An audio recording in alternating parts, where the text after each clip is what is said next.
here we go again, my friend, and this one's an absolute belter. Greg Taylor's just landed in Greece, and it looks like his Celtic chapter is officially closing. But that's not even the big story today. We've got a Rangers legend shaking in his boots over a striker Celtic could be about to sign 71 goals and counting, and he's being called a no-brainer. And just when you think it couldn't get more ridiculous, a certain Brazilian magician from Brendan Rodgers' Liverpool days could be making the most unbelievable move of the summer. Stay tuned right to the end, because that last headline, trust me, it's got every Hoops fan dreaming. Hit that like button, smash subscribe, and let's make sure every Celtic supporter sees this video. Paradise never sleeps, and neither does this transfer window.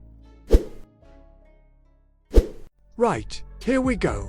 I need to tell the something that's a wee bit bittersweet, pal. Greg Taylor, the same lad that's been bombing up and down the left for Celtic since 2019, has officially touched down in Greece ahead of a move to Parkhead. The man's got his medical lined up, and barring any last-minute hiccups, he's signing a 3-year deal to start his next chapter abroad. Now, I'll be honest, it feels weird, doesn't it? Taylor gave us everything. Over 180 appearances, trophies galore, and grafted through both Angeball and the Rodgers revival. He wasn't the flashiest, but he was consistent, dependable, and knew what it meant to wear that jersey. But the club's moving forward, and so is he. With Matty Anderson off to Belgium, and Taylor packing his bags for Thessaloniki, that leaves Kieran Tierney as the only real senior left-back in the squad.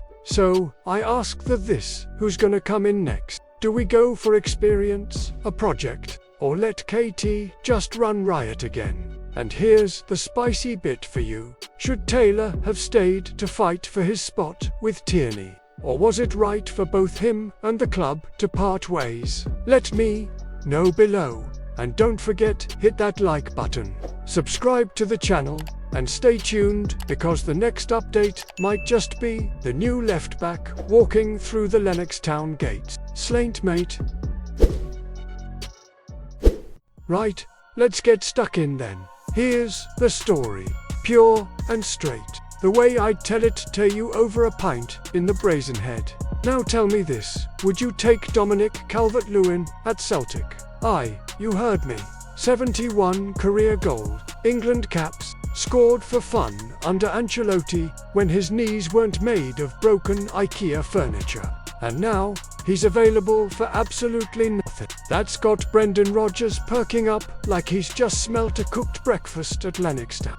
The big fellas leave in Everton after 9 years and put out the standard Instagram farewell. All that home since I was 19, thanks to the coaches, emotional stuff. You know how it goes. But here's the point, Ally McCoist, and I can't believe I'm saying this, has actually dropped a bit of truth. He reckons Calvert-Lewin would be class at Parkhead, as long as he's not broken, which, given the man's hamstring history, is a big if. Jeff Stelling jumps in calling it a no-brainer. A free transfer, goals in him, a chance to play in Europe, and maybe, just maybe, bounce back to the Premier League, like we're some rehab centre for Premier League flops. Nay, disrespect taken. Jeff, you're not wrong, just cheeky.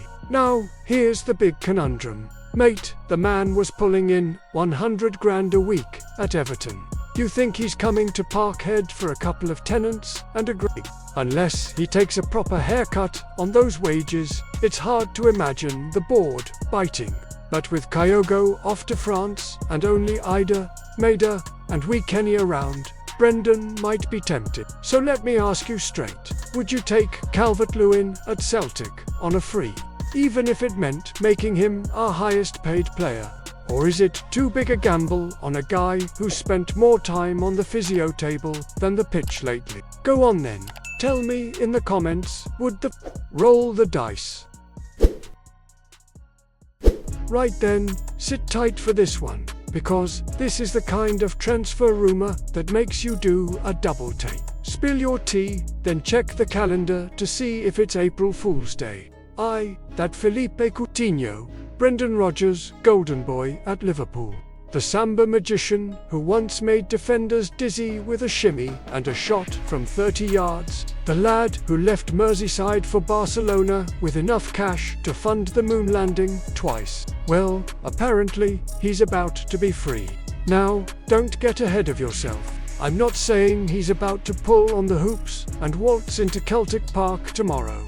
But reports from down south, Birmingham Live, no less, say Coutinho and Aston Villa are working on a deal to terminate his contract. That means free agent. That means talk to whoever you like. That means, well, you're allowed to dream, right? Now, listen, I get it. The man was on a wage packet so hefty it needed its own seat on the team bus. But this is football.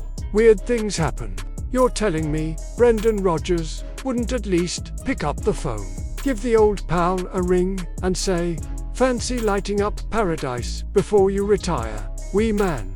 Rodgers made Coutinho, gave him the keys to Anfield, let him play with freedom, style, and a bit of arrogance. And if there's one thing we need in that midfield right now, with Kyogo gone, and the cup final still giving us flashbacks, it's someone who can actually create something out of nothing.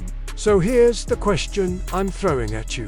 Right now, asterisk, if Philippe Coutinho took a pay cut and said he wanted to end his career playing in front of 60,000 daft Celts, would you take him?